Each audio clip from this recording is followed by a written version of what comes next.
I don't see any reviews of this, with the exception of Wrestling with Regret, and What Culture did not a review, but a completely different video.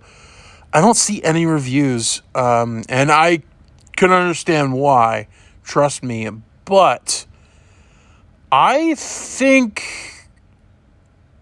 it's not the worst. Let me explain.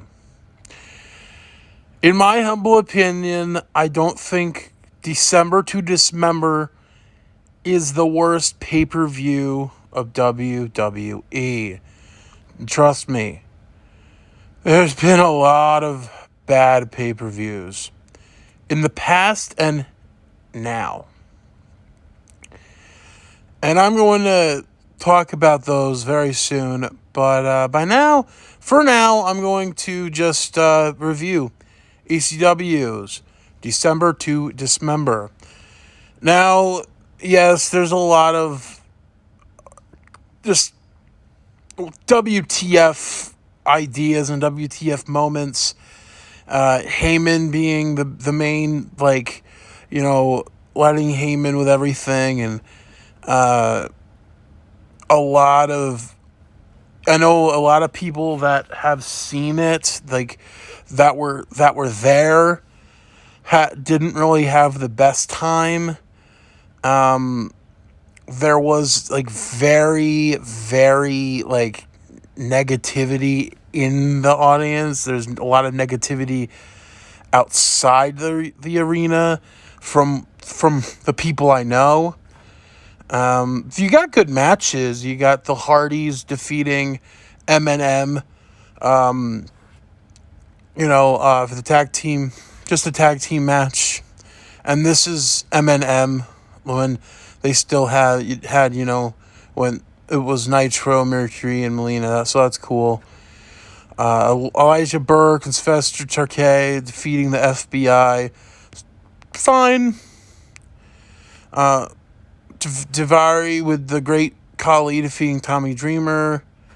Yeah, you had different ones like Ariel and Kevin Thorne defeating Kelly and Mike Knox for mixed tag team match. I don't know if that's what started. I don't know. And then you have Bobby Lashley defeating Big Show, which was the champion, along with Paul Heyman, and then Test, RVD, Hardcore Holly, and CM Punk for the ECW Championship. That was kind of what pissed, I think, a lot of people off. I don't know, though. I know I got bothered from it because I know he's a cool guy, but I just never been a Lashley fan. And him just going just out of nowhere, one of the worst storylines ever, with the whole Liv and all that, the whole nonsense with Liv, and then you're the world champion, what? But at least it's not, at least it was fine.